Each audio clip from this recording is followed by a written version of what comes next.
গোষ্ঠী যারা বলে আমরা ধর্ম নিরপেক্ষ। কি বলে? ভালো করে ধর্ম নিরপেক্ষ। আমি দল নিরপেক্ষ কোনো দলে না, জুট নিরপেক্ষ কোনো জুটে না, দল নিরপেক্ষ কোনো দলে না, ধর্ম নিরপেক্ষ কোনো ধর্মে না, মানে আমি বেঈমান। ধর্ম নিরপেক্ষ মানে কোন ধর্মের পক্ষে না, আমি হিন্দু না, মুসলমান না, বৌদ্ধ না, খ্রিস্টান না। ঘোষণা করেছেন একটি কুকুর নাম খেয়ে মারলে তার জন্য হাসপাতালের ময়দানে আমি মন্ত্রী জবাব দিতে বলুন।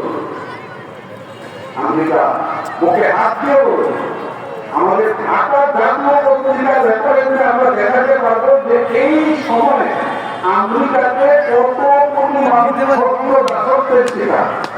এই সময়ে আমেরিকাতে কত কোটি মানুষ এমন আছে যাদের প্রকৃত কোনো ঠিকানা নাই, কত লাখ শিশু এমন আছে যাদের টিকাও নাই। 18 বছর পূর্ণ হয়ে যাওয়ার পরে তাদেরকে রাষ্ট্রীয় ঘোষণাগার এতিমখানা থেকে বের করে দেওয়া হয়েছে। তাদের রাত্রি যাপনের মতো স্টেশন ছাড়া কোনো মামলা নাই।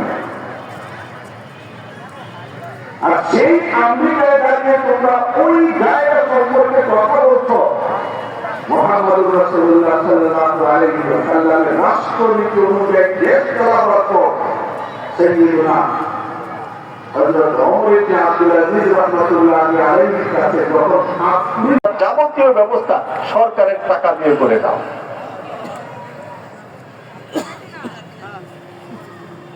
আমেরিকার সংবিধান দিয়ে করেছিল, রাশিয়ার সংবিধান দিয়ে, আমাদের মোদিজির সংবিধান দিয়ে।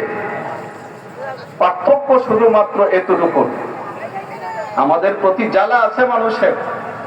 সেই জ্বালাটা হলো এই যে পৃথিবীতে যে ইতিহাস ঘটেছে ওই ইতিহাস জোর করে চাপা দিতে চাওয়া হয়, আর আমাদের মসজিদগুলোর মধ্যে টেনে ওই ইতিহাসকে জাগিয়ে দেওয়া হয়।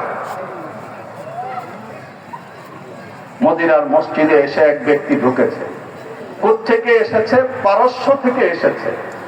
এসেছে মুসলমানদের বাদশাকে দেখার জন্য। শুনেছে যে এই বাদশা এমন, যে এই বাদশা যে পথে হাঁটে অদৃশ্য শয়তান ওই পথে হাঁটে না, কতটা প্রভাবশালী।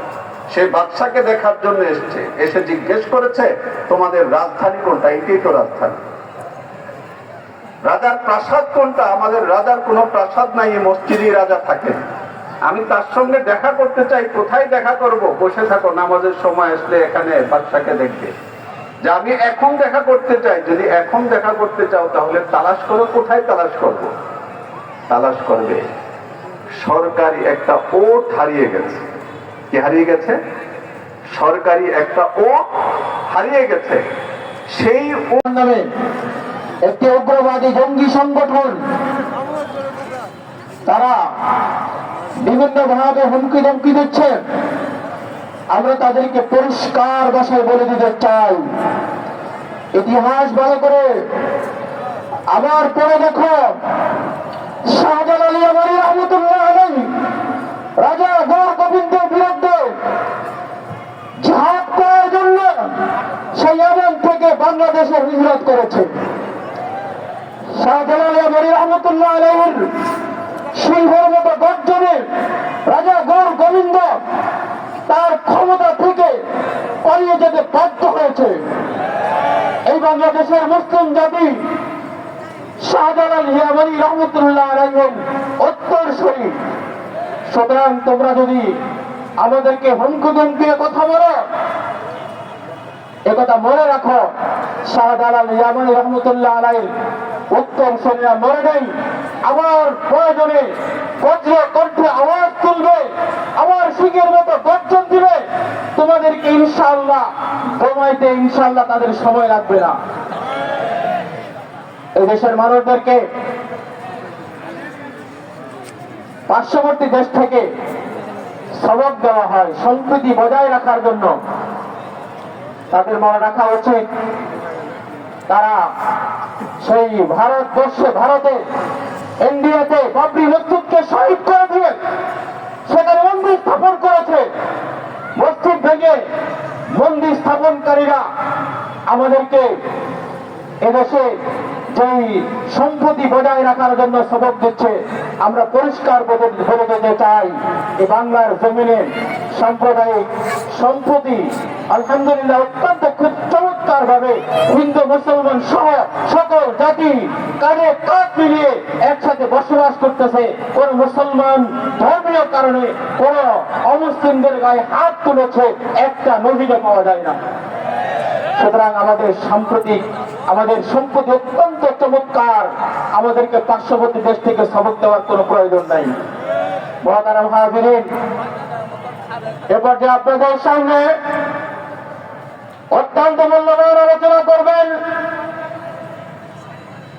বাতিলের বিরুদ্ধে বলিষ্ঠ কণ্ঠস্বর বারবার করার ইজ্জততা আলমী দ্বীন হযরতুল আল্লাম মাওলানা আব্দুল কাইয়ুম দামাত বারাকাতুহুল আলিয়া শেখুল হাদিস মুহতামিম জামিয়া হুসাইনিয়া মালনী নেত্রকোনা হযরতকে তার মূল্যবান আলোচনা পেশ করার জন্য মাহফিল কর্তৃপক্ষের পক্ষ থেকে সবিনয় অনুরোধ জানাচ্ছি। আল্লাহ একটা হারামকে যারা হালাল ঘোষণা করে এরা যদি কাফের হয়, যারা অসংখ্য হারামকে হালাল বানিয়ে দিল এরা কি কাফের হবে না? এই থেকে আমরা বুঝাইতে অক্ষম হয়ে গিয়েছি। কেন? আল্লাহ নবী পরিষ্কার বলেছেন রাসূলের যুদ্ধ কে নিয়েছিল? দুইটা বস্তু। কয়টা? আবু জেহেল নামাজ পড়তো, রোজা রাখতো, হজ করতো, যাকাত দিত। আবু জেহেলের ঈমান, আমরা যে ঈমানকে ঈমান মনে করি, এই দৃষ্টিকোণ থেকে আবু জেহেল অনেক বড় ঈমানদার ছিল, লম্বা দাড়ি ছিল, খানে কাবা নিজ হাতে নির্মাণ করেছে, কাবা শরীফ নির্মাণ করেছে, ঘোষণা করেছে হালাল টাকা যদি না থাকে হারাম টাকা দিল না। এই জন্য কাবা শরীফ যতটুক ছিল 3 ভাগের 2 ভাগ নির্মাণ করে কার্যক্রম সব করতে হয়েছে। আপনারা যারা হজ গেছেন, উমরা গেছেন, হাতিমে কাবা কথা বলতেছেন, হাতিমে কাবা যে অংশটা কাবাগর না, কিন্তু এটা কাবা অংশ। ইব্রাহিম আলাইহিস সালাম যে কাবা বানিয়েছিলেন হাতিম সহ, কিন্তু আবু জেহেল সেই অংশটাকে বাদ দিয়েছিল। নির্মাণের পয়সা নাই, টাকা নাই, কেন? হালাল পয়সা নাই। বলেন আবু জেহেলের যে হালাল হারামের জ্ঞান ছিল, আজকাল আমার দেশে গণতন্ত্রী ওই সকল নামধারী মুসলমান যারা আল্লাহর আইনের পক্ষে না, কথা ঠিক কিনা বলেন, তারা এই হালাল হারামের জ্ঞানই নাই। মসজিদে যে দান করে হারাম টাকা সবের নিয়তে দান করলে কাফের হয়ে যায়। এই মাসালা এখানে উলামায়ে কেরামের সংগঠন কারো মত লক্ষ্য নাই, হারাম টাকা সবের নিয়তে দান করলে কাফের হয়ে যায়। এখানে কারো কোনো দ্বন্দ্ব নাই, সকল উলামায়ে কেরাম একমত আমাদের মসজিদ গুলোতে হারাম টাকা লাগবে যে বাধ্য। এই যে সবের নিয়তে মসজিদে দেয় না, মান বানা লিল্লাহি মাসজিদান বানাল্লাহু লাহু বাইতান ফিল জান্নাহ, যে ব্যক্তি একটা মসজিদ বানায় আল্লাহর মাসালা ধ্যান করে বুঝতে হবে। কিয়ামতের আগে পৃথিবীতে 2 দল হবে, একদল ঈমানের আর একদল কুফরির। রাসূলের দিকে 2টা দল, একটা হিজবুল্লাহ আর একটা হিজবুশ শয়তান। এটা আল্লাহর দল আর একটা শয়তানের দল। আল্লাহর দলের চিহ্ন পৃথিবী আল্লাহর কোরআন দিয়ে চালাইতে চায়, আর শয়তানের দল নিজস্ব মতাদর্শ দিয়া, নিজস্ব আইন দিয়া পৃথিবী চালাইতে চায়। আবু জেহেলের আমলে একটা পার্লামেন্ট ছিল, এটার নাম ছিল দারুল নাদওয়া, পার্লামেন্ট ভবন। এর মেম্বার ছিল মক্কার কাফেররা, নির্বাচিত হইত। আবু জেহেল যাদেরকে বলতো এই গোষ্ঠী থেকে একজন, ওই গোষ্ঠী থেকে একজন, ওই গোষ্ঠী থেকে একজন, এভাবে গোষ্ঠী ভিত্তিক তার একটা পার্লামেন্ট স্থাপন করত। এই পার্লামেন্টে আইন পাস করত। আল্লাহ নবী বলেছেন, দেখো 1 নম্বর মূর্তি ছাড়ো, 2 নম্বর 1 নম্বর মূর্তি ছেড়ে দাও। বর্তমান আমার দেশের যে সকল রাজনৈতিক দল আছে গণতান্ত্রিক ভাবে যারা আল্লাহ আইনের পক্ষে না, প্রত্যেকেই মূর্তি পূজায় লিপ্ত। সম্মানিত ইমাম আলেম ওলামা যারা আছেন, আপনাদের কাছে আমার বক্তব্য, এই লক্ষ কোটি জনতা যে কাফের, এই কুফরির অনুমতি তাদের নেই, অথচ নামাজ পড়ে, রোজা রাখেন, হজ করে, যাকাত দেয়। একটা ভূত অপাত্রে দিলে যদি কাফের হয়, তাহলে এই মাসটা আমরা কেন বুঝাই না? কেন তাদের সাথে আমরা বয়কট করি না? কেন তাদের বাড়ির দাওয়াত খাওয়া বন্ধ করি না? কেন তাদেরকে মসজিদ মাদ্রাসার কমিটি থেকে বরখাস্ত করি না? কেন আমরা মসজিদ মাদ্রাসার উচ্চাসন থেকে তাদেরকে পরাস্ত করি না? এমন কোন আলেম কি আছে বলতে পারবে যে একটা অবৈধকে বৈধ করার কারণে সে মুসলিম থাকবে? অসম্ভব, বলতে পারবে না, বলতে পারবে না। অথচ লোকটা কাফের, তার সাথে আমার সমস্ত সঙ্গ ঠিক আছে। সে মনে করতেছে আমি তো মসজিদ করে দিচ্ছি, জান্নাতে চৌরাস্তায় থাকবো, আমি হজ করেছি, উমরা করেছি, আমার ছেলে মাদ্রাসায়, আমার মাদ্রাসা করেছি, কত দিন খাওয়াইতেছি, অথচ তার ইমানেই নেই। কথা ঠিক আছে নাকি? গেল না কি? কারণ সে এমন একটা ব্যক্তিকে ভোট দিয়ে পার্লামেন্টে পাঠিয়েছে যে আল্লাহর আইনকে বিদায় করে নিজস্ব আইন প্রয়োগ করেছে। পৃথিবী দুই দলে বিভক্ত, মক্কার কাফেররা মূর্তি পূজা করত। আমরা দেখেন বর্তমান বাংলাদেশে ইসলামিক দল যেগুলো আছে এদের পাবে বাকি যত দলগুলো আছে সবগুলোই মূর্তি পূজায় দিচ্ছে। তাদের নেতার মূর্তি বানায়। আপনারা হিন্দুদেরকে পৌষ মাসে ফুল দিয়া পূজা করতে দেখেছেন? ফুল দিয়া, ফুল ছিটায় দেয়, ফুল মালা, ফুলের মালা দেয়। কোন ব্যক্তি, সেটা মানুষ হোক, রাম, কৃষ্ণ, লক্ষ্মণ, ভরত, সরস্বতী, ভগবতী, গর্ভবতী, এই জাতীয় যত মূর্তি আছে, কথা শুনতেছেন? এই মূর্তির গলায় মালা দেওয়া। আর এরা এরা মানুষ ছিল, এদের গলায় মালা দেওয়া হলো পূজা। তেমনি ভাবে কোন পাথরে মালা দেওয়া পূজা, ফুল দেওয়া পূজা। আপনি বলেন বাংলাদেশে যত নেতা অতিবাহিত হয়েছে প্রত্যেকের গলায় মালা দেওয়া হয়, মূর্তি বানায় গলায় মালা দেওয়া হয়, তাহলে এটা পূজা না? পূজা কিনা বলেন? কবর, এটা যেমন শিকাও নির্বাহ সশস্ত্র দিবস উপলক্ষে আর্মি তাদের এরিয়াতে একটা আগুন জ্বালানো আছে, সবসময় চলমান, সবসময় চলমান। ওই আগুনে ফুলের মালা দিয়ে আগুন পূজা শুরু করে। শক্তির দেবতা অগ্নির পূজা দিয়া সশস্ত্র দিবস শক্তির পূজা করে। এটা আমাদের দেশে চলা, খ্রিস্টান দেশগুলোতে চলা, অগ্নি পূজকের দেশগুলোতে চলে। তাহলে আর্মিরাও পূজা করে, রাষ্ট্রপতি পূজা করে, সেনাপতি পূজা করে, সবাই পূজা করে আগুনের। রাষ্ট্রীয় ভাবে অগ্নি পুজো। যতক্ষণ পর্যন্ত রাষ্ট্রীয় ক্ষমতা থেকে মানব গঠিত আইনকে বিদায় করা না যাবে, আমরা জাতিগত ভাবে আগুন পূজারি। কত দিক কিনা বলে বেঈমান, আমরা বেঈমানই আছি। আরেকটু আসেন, সব পয়েন্ট দুই চারটে পয়েন্ট বলি। আজকে নামাজ পড়তেছে, রোজা রাখতেছে, অথচ কাফের। তাহলে আগুন পূজা করে, কবর পূজা করে, মূর্তির গলার মাঝে মালা ঝুলাইয়া পূজা দিতেছে। আর দেখেন আমাদের যে আদালত গুলো, এগুলা চলে গ্রিক আইনে বা ব্রিটিশ আইনে। ন্যায়, এখানে ন্যায় বিচার পাওয়া যাবে, ন্যায়ের প্রতীক, ন্যায়ের প্রতীক। সুবহানাল্লাহ ওয়া বিহামদিহি। ইন্নাল্লাহা, আল্লাহ তাআলা আদেশ করতেন বিল আদলি ওয়াল ইহসান, ন্যায় প্রতিষ্ঠা, লিয়াকুমান নাসু বিল কিসত। আল্লাহ বলেন আনজালনাল হাদিদ, আমি লোহা নাযিল করেছি, আনজালনাল কুরআন, কুরআন নাযিল করেছি। তোমরা যদি কুরআন দিয়া লিয়াকুমান নাসু বিল কিসত, দুইটার ব্যবহার, লোহার ব্যবহার আর কুরআনের ব্যবহারের মাধ্যমে গোটা পৃথিবীতে ন্যায় প্রতিষ্ঠা করবে। কিভাবে? কোরআনের আইন, আর এই কোরআনের আইন যারা মানবে না তাদের বিরুদ্ধে যুদ্ধ। আল্লাহু আকবার। দুইটার মাধ্যমে আনজালনাল কুরআন ওয়া আনজালনাল হাদিদ। আজ আমরা কোরআনও ছেড়েছি, লোহাও ছেড়েছি। ফিহি বাসুন শাদীদ, সেই লোহাতে রয়েছে প্রচন্ড সবল শক্তি। ন্যায়ের প্রতীক আল্লাহ, ন্যায়ের প্রতীক কোরআন। আর আমরা ন্যায়ের দেবী টেনিস, উলামায়ে কেরাম আন্দোলন করেছেন। যারা বর্তমান আদালতে বিচার প্রার্থী হয়, যারা মামলা খায় ভিন্ন মাসালা, মজলুম, তারা না, কিন্তু যারা বিচার প্রার্থী হয়, বলেন এই বর্তমান আইনের কাছে বিচার চাওয়া মানে গায়রুল্লাহর কাছে বিচার চাওয়া, টেনিস দেবীর কাছে বিচার, ন্যায় বিচার চাওয়া। কথা ঠিক কিনা বলেন? ভালো করে বুঝে শুনে বলেন। সুপ্রিম কোর্টের সামনে একটা মূর্তি আছে, নাম হলো টেনিস দেবী, তার হাতে একটা দাঁড়িপাল্লা আছে। এই টেনিস দেবীর মূর্তিটা সুপ্রিম কোর্টের সামনে ছিল। আমরা আন্দোলন করলাম, তাকে সরাইয়া একটু পিছনে নিচ্ছে। মূর্তি কিন্তু রয়ে গেছে। এই বাংলার আইন, বাংলার প্রচলিত আইন কার আশীর্বাদে? টেনিস দেবীর আশীর্বাদ। আপনি এই আদালতে বিচার প্রার্থী হইলেন মানে মানুষের আইনের কাছে আপনি সারেন্ডার করলেন, বিশেষ করে টেনিস দেবীর পূজায় রত হলেন। এই এই জন্য সেকুলার আইনে ওই দেবী দেবীর আইনের কাছে কোনো আসামি যখন তারা হাত জোর করতে হয়, হিন্দুরা যখন মূর্তির সামনে হাত জোর করে অন্নমনম করে পূজা দেয়, এরকম এই আদালতের দেবীর সামনে আসামি যখন দাঁড়ায় হাত জোর করে দাঁড়াতে হয়। কথা ঠিক কিনা বলে? এই দৃশ্যটা কারা কারা দেখেছেন? প্রবাদ করছি, মাথা নত করছি, তুমি আমাকে ন্যায় বিচার দাও।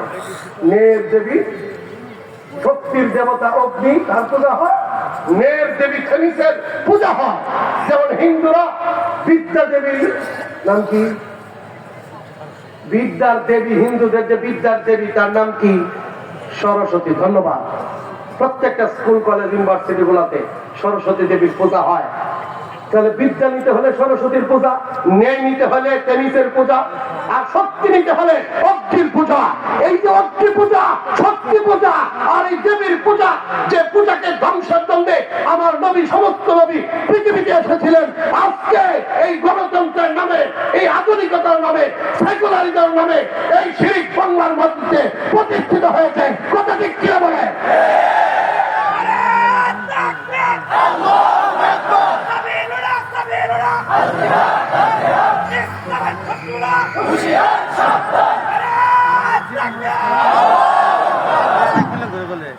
আপনি বলেন মক্কার কাফেররা কি করত? মূর্তি পূজা করত।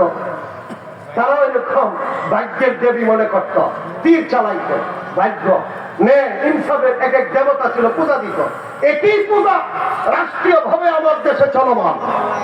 যতক্ষণ পর্যন্ত এই রাষ্ট্রীয় কাঠামোকে ভেঙে চুরমার না করা হবে, এর পরিবর্তন না করা হবে, যারাই চুপ থাকবে, বনি ইসরাইলের ওই মাছ মারার মতো হযরতে দাউদ আলাইহিস সালাম খুতবা দিতেন, ওনার তেলাওয়াত শুনে মাছেরা এসে যাইত, বললেন এই তোমরা মাছ পাইরো না, শনিবারে মাছ পাইরো না।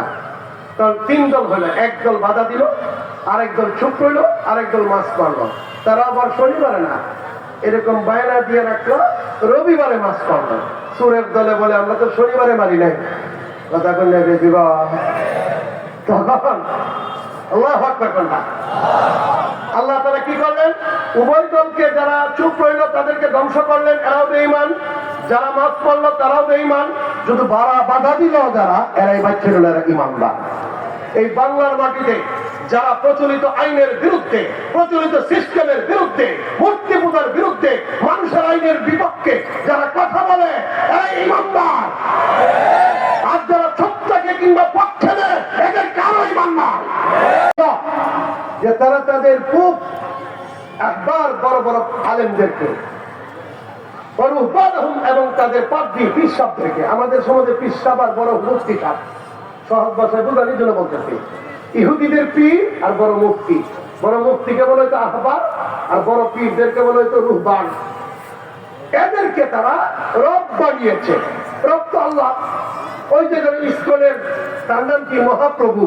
নাম কি বলেন? চিহ্ন, তারা দেখে কি চিহ্ন? মহাপ্রভু। এই আল্লাহ হইছে আর বাবা, আর বাবু মুতাফাররিকুন খায়র আমিল্লাহুল ওয়াহিদুল কাহ্হার। আল্লাহু আকবার। বেটা শব্দের প্রয়োগ কিভাবে হয় দেখেন। ওরা তাদের হিন্দুদের বড় বড় পণ্ডিতদেরকে প্রভু বলেন।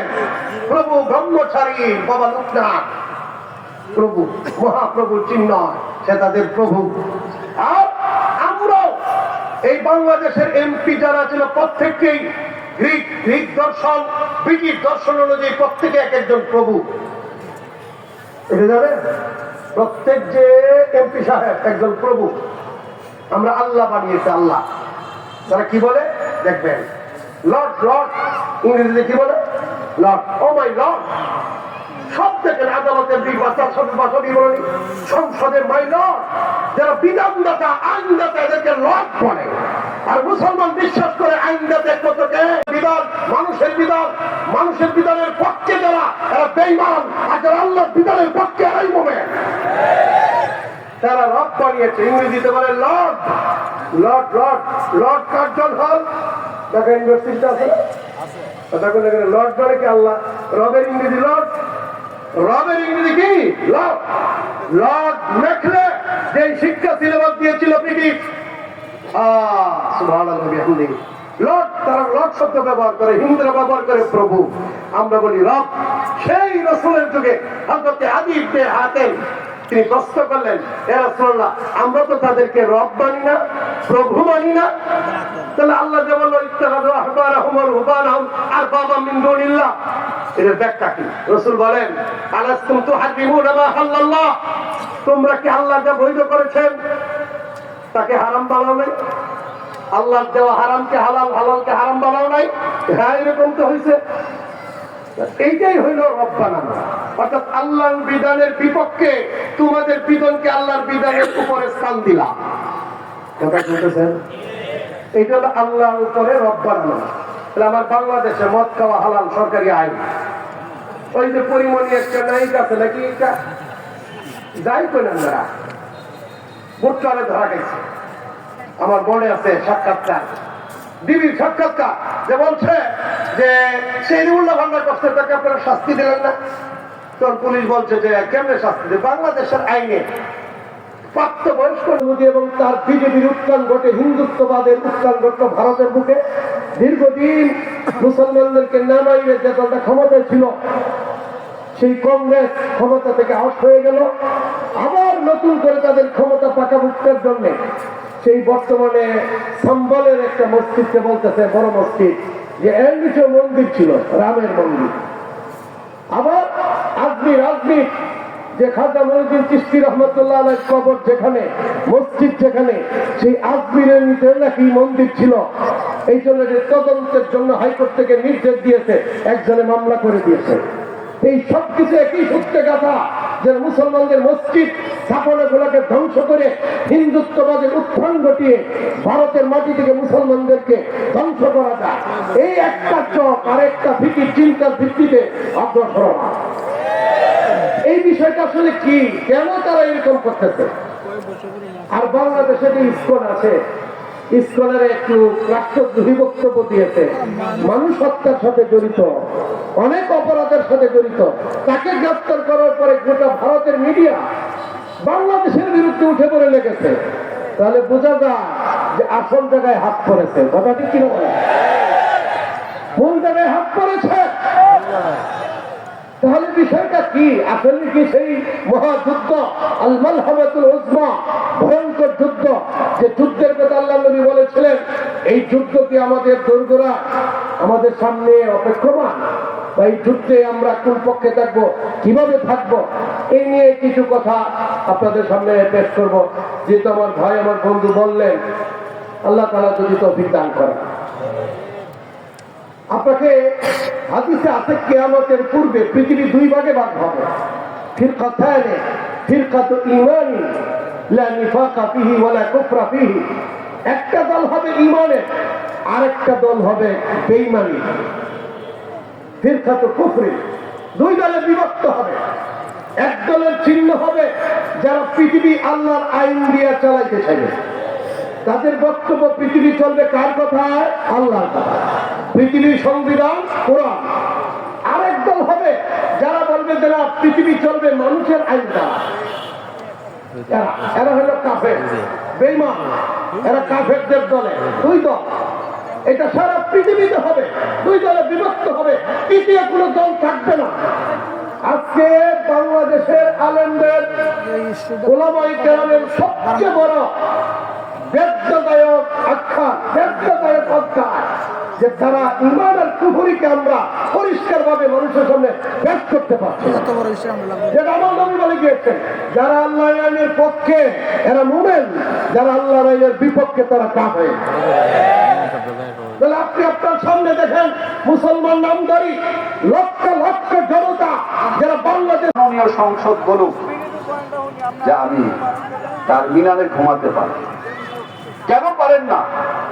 ধর্মকে রাষ্ট্রযন্ত্রের পাশেও আসতে দেওয়া হবে না।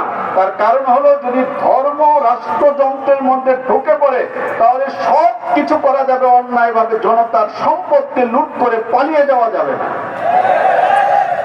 ওলামায়ে কেরামকে নিয়ে যন্ত্রণা হলে এটা, যারা এই মিথ্যা বলি উড়িয়ে মানুষকে বিভ্রান্ত করতে চায়।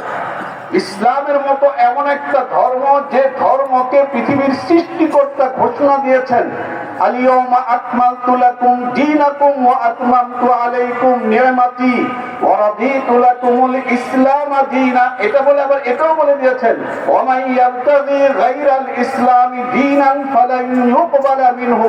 জীবন আদর্শ কমপ্লিট একমাত্র ইসলাম, এবং এটা এমন পরীক্ষিত যে মানুষের আখিরাত তো আখিরাত, কবর তো কবর, পুলসিরাত তো পুলসিরাত, হাউজে কাউসার তো হাউজে কাউসার। এই পার্থিব জীবনকে সুন্দর, সুশৃঙ্খল, পরিচ্ছন্ন এবং মর্যাদাশীল করবার যে ইতিহাস তৈরি করেছে পবিত্র ইসলাম, পৃথিবীতে আর কোন জাতি তাদের সংবিধান দিয়ে, আর কোন জাতি তাদের রচিত গ্রন্থাবলী দিয়ে, রাজনৈতিক দল দিয়ে পৃথিবীর কোন 1 ইঞ্চি মাটির মধ্যে তার কোন নমুনা স্থাপন করতে পারে নাই। ওলামায়ে কেরামকে নিয়ে মাথা ব্যথা হলো এটা, যে এই সত্য পৃথিবীর সামনে বরাবর বলে যাচ্ছে, সেটা একমাত্র জাতি হলো ওলামায়ে কেরাম। এই জন্য আমরা যদি ইসলামকে ভালোবাসি তাহলে ওলামায়ে কেরামের সঙ্গে থাকতে হবে, থাকবো। আল্লাহ কবুল করেন, আমিন। ওয়া আখির দাওয়ানা আলহামদুলিল্লাহ।